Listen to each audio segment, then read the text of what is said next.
그래서 몸을 어떻게 하는 것이 반드시 하는 겁니까 하니까 제일 첫째, 서사 수지독송 하는 사람은 남을 위해서 하거나 자기를 위해서 하기 위해서 제일 먼저 세도가 있는 국왕왕자나 대신들이나 세도가 있는 사람한테 친하려고 빌붙으려고 눈치 보려고 하지를 말아라고 했습니다. 그러니까 이 말세의 중생 심리를 여실히 그대로 드러낸 거이지요. 그래서 부처님께서 열반에 드실 적에 시자 아란존자가 울면서 부처님에게 후사를 물었습니다. 부처님 가시고 난 뒤에 후사를 물었는데 그때 4가지를 물었습니다. 부처님이 가시고 난 뒤는 누구를 스승을 삼아서 배워야 합니까? 하니까 뭐라고 했었지요? 개로서 스승을 삼아라고 했습니다. 그러면은 지금은 부처님께서 직접 설법을 하셨지만은 후래 중생을 위해서 말씀을 전부 다 결집을 해서 경을 만들어야 되는데 경 서두에는 어떻게 시작을 해야 됩니까? 했더니 어떻게 돼 있지요? 옳지. 여시 아문. 내가 이렇게 부처님을 의지해서 들어놓으라고 못 박아라 이 말이죠. 그래 내가 했다 해놓으면 큰일 난다 그 말이에요. 그 다음에 세 번째는 그 1200 대중 가운데에 6 비구가 있었습니다. 못된 짓이라고 하는 거는 거의 도맡아서 하고 부처님이 이렇게 해야 된다고 하면 거꾸로 청개구리 같이 그래 했었어요. 그게 참 골치가 아팠어. 그러나 부처님께서 항상 그 6 비구를 잘 제어를 하기 때문에 걱정은 없었는데 부처님 안 계시면 저 6 비구가 온 대중을 휘저게 될 때 어떻게 하겠습니까? 하니까 그 6 놈한테는 무슨 소리를 하든 무슨 짓을 하든 보지도 말고 먹고 듣지도 말고 뭐도 하지 말고 대꾸도 하지 말아라 이 말이야. 철저히 예면해버리라 그 말이지요. 그러니까 6 비구가 부처님 때는 항복을 안 하다가 부처님 돌아가시고 난 뒤에 대중에게 항복을 해가지고 제도를 했던 겁니다. 그 얘기도 참 많은데 그 다음에 마지막 4번째는 그러면 부처님께서 이 우리 교단을 이끌어 주시고 미래를 항상 걱정해 주셨는데 부처님 가시고 나면은 이 교단이라든지 이 대중이라든지 이 외호를 누구가 책임을 지겠습니까? 하니까 너희들은 수행만 똑바로 하면 되고 국왕 대신 위정자들이 이 불교를 잘 옹호해 줄 것이다 라고 하신 말씀이 있었습니다. 그래 놓으니까 뒤에 이제 쭉 내려오면서 이제 이 불교인들은 끄떡 하면은 지가 열심히 수행을 해가지고 불법을 바로 세울 생각은 안 하고 쉬운 게 뭡니까? 요즘에 그 사회에 그 비리가 많지요? 뭐 사바사바라 하는 뭐라 하나 해가지고 빌붙어 가지고 쉽게 뭐이든지 처리를 하려고 하다 보니까 부정이 엄청난 거죠. 그러다 보니까 세상이 혼탁해지지요. 그래서 반드시 이 부분에 불법을 공부하는 사람은 국왕왕자나 대신이나 관료들이나 위정자들에게 빌붙어 가지고 불법을 어떻게 해보려고 하는 그런 어리석은 생각을 하지 말아라고 했던 겁니다. 그러면은 무슨 잘못이 있느냐 하면은 도에 방해가 되는 겁니다. 도는 지극히 진실하고 바르게 닦아야 하는데 그런 어떤 세도에 그때 어떤 외부의 힘에 의지를 하려고 하면은 이거는 대도를 성취할 수가 없습니다. 그러니까 여러분들도 기도를 하실 때나 참선을 하실 때, 연부를 하실 때에 어떻게 해야 되겠습니까? 누구도 의지하지 말고 오직 내 스스로가 반드시 해서 닦으면 이 몸이 그대로 뭐고 신통장이고 뭡니까? 강명장이 돼. 그러면 세척질로 하면은 먹고 그때 원제해가 되면은 초정보리 방패문 해서 소원종신 뭡니까? 실험만 되는 것도 아니니까 그거 딱 맞아 떨어지게 돼 있어요. 그런데 대놓고 부처님요, 제가 어떻게 하려고 하는데 그렇게 해 주십시오 하고 백날 천날 자꾸 주문해봐라. 그게 될 택이나 있는가. 그래서 그렇게 염불인이 많아도 부처님 칭견했다는 사람은 있는지 없는지 모를 정도로 하도 적어가지고. 그 다음에 두 번째는 그 신업인데, 그 다음에는 누구하고 친하지를 말아라, 친근히 하지를 말아라고 했습니다. 친하려고 하지를 말아라. 어떤 것이냐? 외도, 이 불법을 배우지 않은 외도들하고 친하지를 말아라 그 말이에요.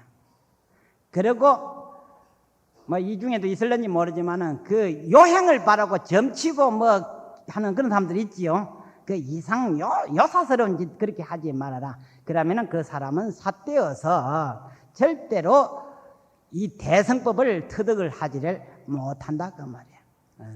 그러니까 처음부터서 이 바깥 외도법 같은 걸 익히지 말아라 그 말이에요. 그리고 흉악한 사람들하고 친하지를 말아라고 했습니다. 그러면 나쁜 인연을 맺게 돼요. 그러니까 수행자는 어떤 세력가들에게 빌붙으려고도 하지를 말고, 그 다음에 저 부처님 경전 위에를 자꾸 익히려고 하지도 말고, 흉악한 사람들하고 익히면 업이 우리가 나쁘게 흘러가 버린다 이 말이요. 그걸 조심해라 그 말이죠. 그리고 마지막으로는 이 법화경은 대성경전 가운데서 최고의 경전이기 때문에 이 법화경 위에는 다른 것을 누가 묻고 배우려 하거든 일러주고 가르쳐주지를 말아라 그 말이야. 그러면 이익이 너무 작아진다 그 말이죠. 왜냐? 이 법화경을 수지독성해서 이치를 터득하면은 누구나 다 성불할 수 있는데, 특히 소성법으로 이 얘기를 하면은 안 된다 이렇게 되어 있습니다. 그런데 하물며 소성인도 가깝게 하지를 말아라고 했는데, 저 불교 외도들이나 사도들이나 그 다음에 흉악한 사람들을 가까이 해서 되겠으며, 또 위정자들이 권력이 있다고 해서 그게 빌붙어 가지고 그래서도 안 된다고 했습니다. 이것이 소위 말하는 신업에 해당이 됩니다. 그 다음에는 구업에 해당이 되는데, 구업은 이 대성경전을 항상 수지독송하고 남을 위해서 해석을 해줄 때에 근기는 천차만별로 되어 있습니다. 쉽게 말해서 아무것도 모르는 애들로부터서 성인 군자까지도 있다 그 말이에요. 그때에 제일 위에 대근기와 대성법으로 이렇게 짝을 지으라 그랬습니다. 다시 말해서 누가 묻고 배우려고 하더라도 다른 법 다 놔두고 항상 무엇을 얘기해 주라? 이 법화경의 도리를 얘기해 주라고 되어 있습니다. 즉 바꿔서 말하자면은 상대방이 원체 불법을 모르니까 안타까워 가지고 애가 타서 그냥 그만 그 상대의 근기에 맞춰서 얘기해 주다 보니까 그 얘기는 무슨 얘기밖에 되겠습니까? 사랑방 뒷방 얘기밖에 되겠습니까? 뭐 더 나아가서는 좀 재밌게 하면은 전설고향 뭐고 이 얘기 될 것이고, 조금 더 하니까 뭐 옛날에 어느 스님이 도 닦아가지고 뭐 견성했다고 하는 뭐 설화집 같은 게나 뭐 이 얘기 되고 그러겠지요? 그런 것은 백날 천날 얘기하고 나도 일어서고 나면 아무 소용 없어. 여러분들 앉아서 듣고 일어서면 그 아무것도 소용도 없어. 그러니까 항상 실다운 법을 얘기해서 그 사람이 지금 당장은 모르더라도 심은 대로 거둘 수 있는 무엇을 지어주라. 대성의 인연법을 지어주라 그 말이야. 이 대성의 인연법을 확실히 자기의 심지에다가 심을 것 같으면은, 여러분들 그 보문품에 보면은 열심히 관세음보살 보문품을 수지독송하면은 물에 들어가도 뭐 안 하고, 불에 들어가도 뭐 안 타고 뭐 칼로가 목을 쳤는데도 뭐 어쩌고 저쩌고 돼 있지. 그래가 어느 스님이 저 울산 문수암 그 유명한 도량에서 100일 기도를 탁 하고 관세음보살 신통이 얼마나 좋은가 싶어서 바로 목탁 넣고 밑에 한 여러 수십 길 되는 배랑에 팔딱 뛰내려봤답니다. 어찌 됐을까요? 나도 몰라 어찌 됐는지. 아마 그 뒤 소문 들으니까 죽었다 소리 들리더라고. 그때 그 스님이 설사 죽더라도 자기 심지에 마음의 땅에 관세음보살을 확실히 딱 심었다더라면 육신은 죽더라도 다음 생에는 바로 성불할 수가 있는 겁니다. 그러나 현신에 살아있는 이 몸에 신통이 나고 광명이 날 수 있으려면은 그야말로 자기 몸 그대로가 뭐가 돼야 되겠습니까? 바로 법화경이 돼야 될 것이고 관세음보살을 연불로 그냥 꽉 차버려야 되겠지요? 안 그렇습니까? 그래 놓으면은 불에 들어가도 불 거의 상관도 없고 물에 들어가도 요즘 같은 홍수에도 어찌겠습니까? 이재민 될 일도 없어. 그게 분명하다 그 말이야. 그래서 하두를 드는 사람은 오직 하두밖에 없다 그 말이야. 그러면 연불 기도하는 사람은 오직 뭐밖에 없어야 되겠습니까? 연불밖에 없어야 돼. 쉽게 말해서 배는 게 하나도 먹고 없어야 돼. 아무것도 보이는 게 없고 오직 뭐만 보일 뿐이라. 부처님만 보이면은 이미 다 됐다 그 말이야. 그래서 누가 묻고 누가 배우려고 하더라도 이 법화경을 설해 줄 일이지 다른 것은 하지를 말아라고 한 것이 이 두 번째 구업에 해당이 되는 겁니다. 그 다음에 구업에 여러 가지가 있는데 절대로 연불이는 기도인은 참선인은 무엇을 하지 말아야 될까요? 절대 남의 허물을 얘기해서도 안 되고 남의 허물을 뭐도 보아서도 안 돼. 보아놓으면 어디로 기나오노? 기나오는 게 터져 나오지. 도가 터져야 될 건데 꼭 뭐만 터져 나오노? 터지라고 하는 도는 안 터지고 꼭 남의 허물만 터져 나오니까 입을 어떻게 해야 되나? 수리를 해야지. 그래서 여러분들 그 입은 어찌 수리할 수는 없으니까 자꾸 연불을 하다 보면은 누가 부르면은 어떻게 대답을 해야 됩니까? 아무개야 부르면 어떻게 해야 되죠? 그 제대로 된 사람은 연불하는 그 연불로 대답을 하는 겁니다. 그 처음 듣지요? 저 해인사 다니는 신도는 다 아는데. 그 연불, 진실한 연불이는 누가 부르면은 연불하는 부처님 명호를 대답을 하는 겁니다. 뭐라고 해야 되겠죠? 관세음보살 부른 사람은 관세음보살하고 합장을 하고, 언제 어디서 누가 불러도 아미타불 하면은 나무 아미타불 이래야 되는 거 알겠죠? 이미 그 사람은 이 몸 전체가 그만 다 꽉 뭐로 찼습니까? 연불로 꽉 차진 겁니다.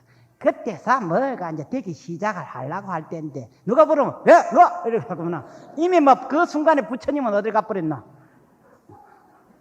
흘려버렸는지 도망가 버렸는지 다 떠나버리고 지하고 일 없지. 그 다음에는 또 세 번째는 자기는 대성법을 배운다고 해서 소성법을 배우는 사람을 허물하지 말아라고 되어 있고, 또 그 다음에는 법을 청하는 자에게는 항상 이 일성법을 설법을 해주라고 되어 있습니다. 그 다음에 세 번째는 그 신구의 삼업 중에 의업입니다.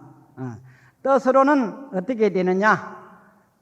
항상 마음을 굳게 가지기를, 부처님 당시는 괜찮지만 정법시대는 괜찮지만은 말법시대는 항상 이태롭게 짝이 없습니다. 육조스님 때 와가지고 오조 홍인대사가 육조스님에게 법을 전할 때에 아주 참 근심을 많이 했습니다. 부처님의 법이 우리 때에 와가지고 마치 이 부처님의 법이 끊어질락 말락 하는 것이 마치 무거운 물건을 실에다가 깨맨 것하고 같다 그 말이야. 대롱대롱 매달리다가 위험천만하다 했어. 1500년 전에도 그랬는데 지금에 와서야 끊어진 적이 어찌 됐습니까? 참 끊어진 적이 오래됐다 해도 과언이 아닐 정도로 불법이 참 허무하게 밀어가고 있는 이 판이다 그 말이죠. 이때에 수지독송 이인연설 하는 사람은 절대로 마음속에 남을 미워하거나 질투하거나 또 스스로가 내가 이 연부를 한다고 해서 뭐가 될까, 또 내가 무슨 참선한다고 뭐 될까, 내가 무슨 기도한다고 뭐 될까 하는 이런 의아심을, 회심을 절대로 가져서는 안 된다고 되어 있는 것이 이 안락행품이다 그 말이에요. 여러분들, 부처님은 절대로 거짓말 한 적이 없습니다. 관세음보살도 맹세를 하셨습니다.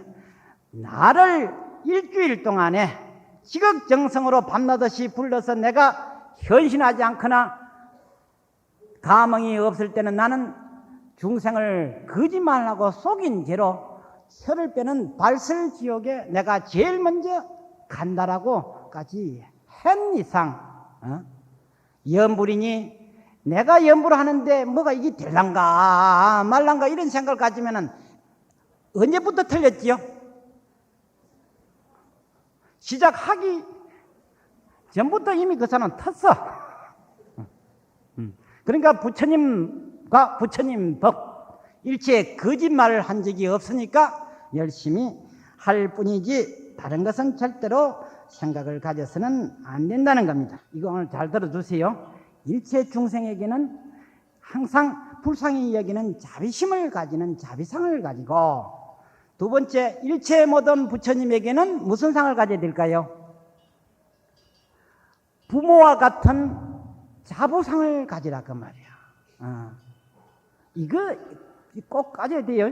그러나 불자 아니야. 부처님을 딱 생각하거나 칭연할 때는 그만 친정 가서 누구 만난 것 같아.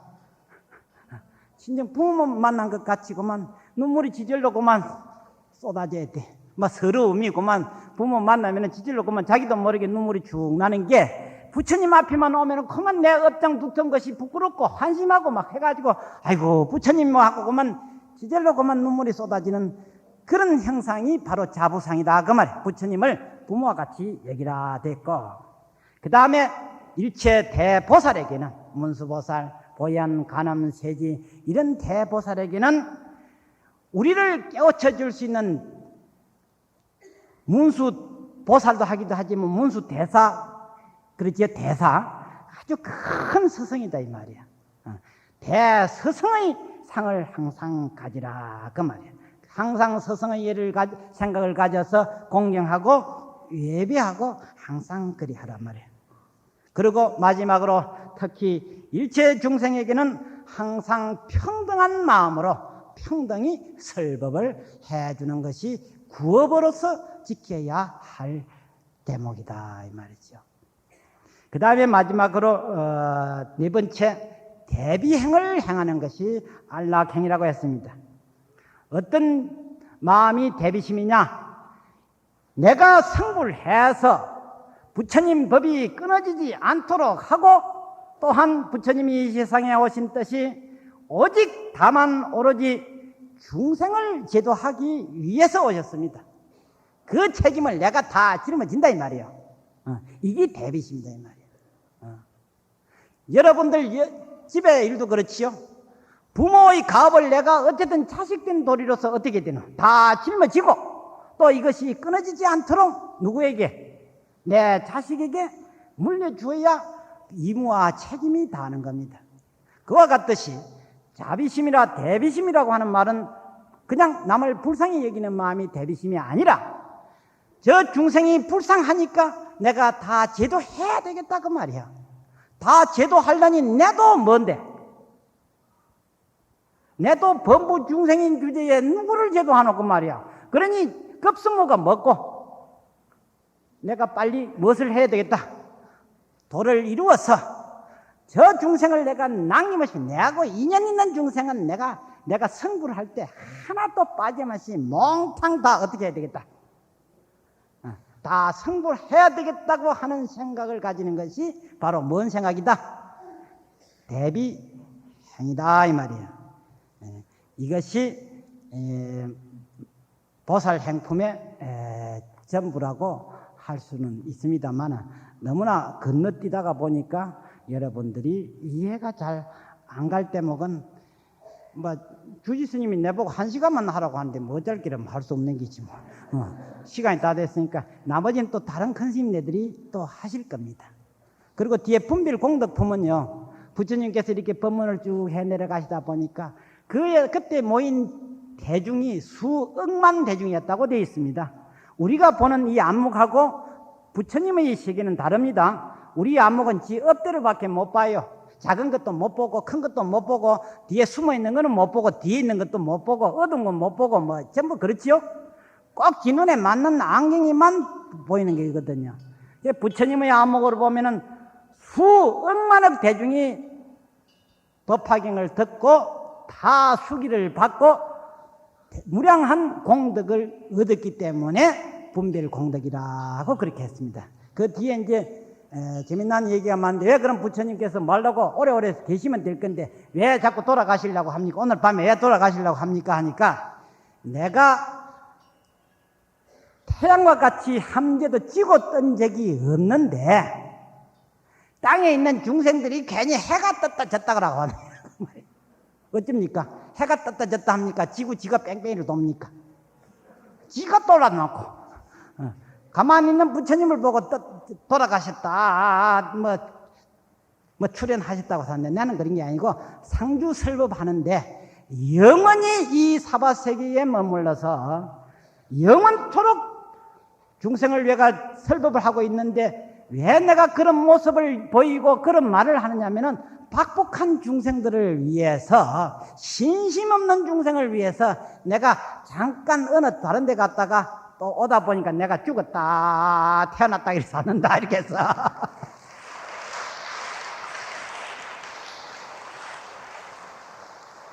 자 여러분들 바로 보이는 저 부처님이 왔다 갔다 합니까? 어쩝니까?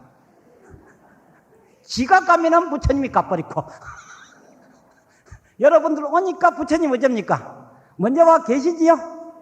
그렇다면은 안 가면은 어떨까? 부처님하고 내하고 항상 상주하고 있잖아요. 그렇죠?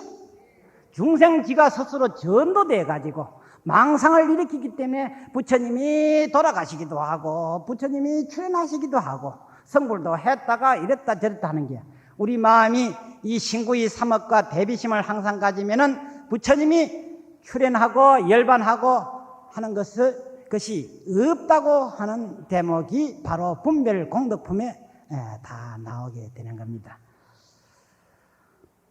시간이 다 돼버려서 대충 이제 마치려고 합니다. 먼저 이제 이 공덕에 대해서 덧붙여서 대성경전을 서사라고 하는 것은 사경이지요. 사경하고 수지하고 독송하고 요거는 내한테 해당이 되고 요거는 신구의에 해당이 되는 겁니다. 의의 4가지 법 중에. 그 다음에 남을 위해서 해석을 해주거나 법문을 해준 것을 이인 연설이라 하기도 하고 이인 해설이라고도 그래야 합니다. 그러면은 무슨 공덕이 있느냐 하면은 첫째 여러분들 마음이 자꾸 맑아집니다. 몸도 맑아지고 마음도 맑아집니다. 중생들은 당장 뭐 하라면은 무슨 이익이 있는데 이러지요. 그래서 17번째 분별 공덕품입니다. 공덕이 얼마나 되느냐를 말한 겁니다. 그 다음에 항상 수지독송하고 하면은 마음이 항상 이랬다 저랬다 하는 마음이 없이 딱 결정이 됩니다. 마음이 딱 중심이 딱 잡아진다 그 말이죠. 그때부터서 속에서부터서 항상 한의심이 올라와요. 그러기 전에는 속에서 올라오는 게 뭐만 올라오노?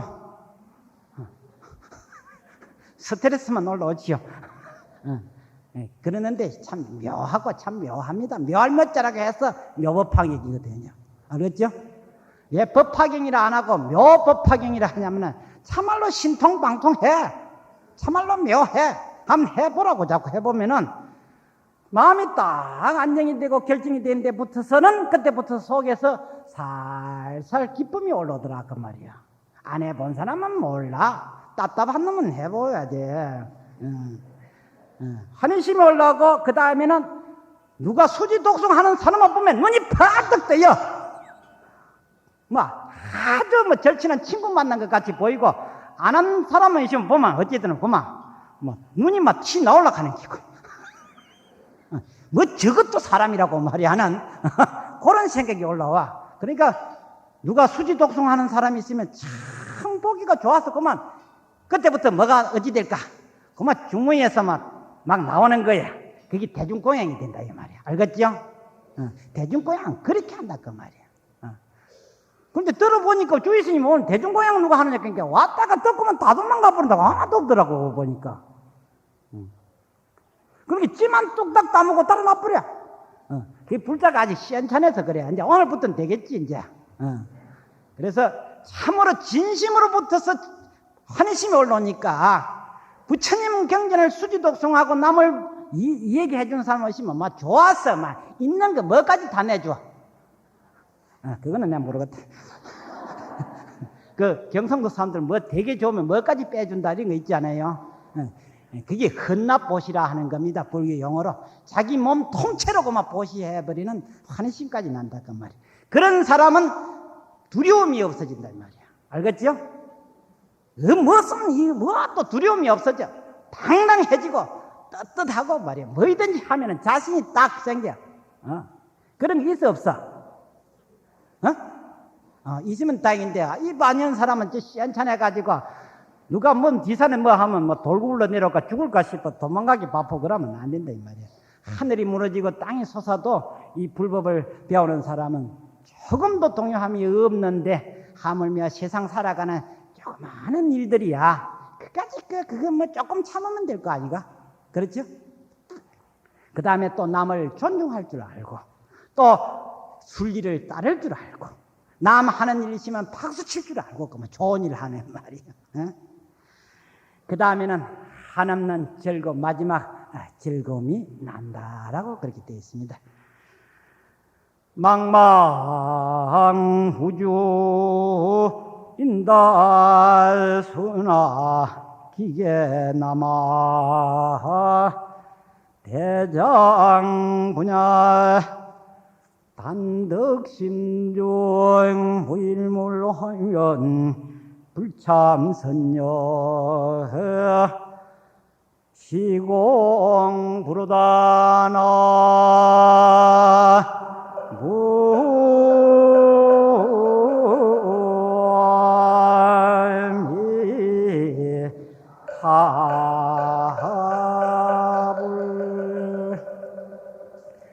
참 불교 용어로 삼천 대천 세계를 대우주라고 그렇게 말하는 겁니다. 이 대우주 공간에는 생명을 가진 숫자 개념으로는 도저히 셀 수가 없습니다. 그 가운데에 가장 위대한 존재가 사람이거든요. 사람으로 태어나서도 말이 사람이지 그냥 사람 모양, 사람 숫자, 사람 이름이라는 것 뿐이지 과연 이 법화경을 감당할 만한 장부가 몇 사람이나 있겠는가 그 말이야. 앞서 공덕에서 말했듯이 스스로가 점검을 해보라고 그 말이야. 이 법화경을 서서 하고 수지독송하고 남을 위해서 해설을 해줄 때가 환희심이 차오르고 그 말이야. 조금도 흔들림이 없고 어떤 난관과 어떤 어려움이 있어도 조금도 흔들림이 없이 두려움 없이 당당하고 떳떳하게 해줄 수 있는 사람은 과연 대장부다 이 말이죠. 대장부 되기 문제 없어 또.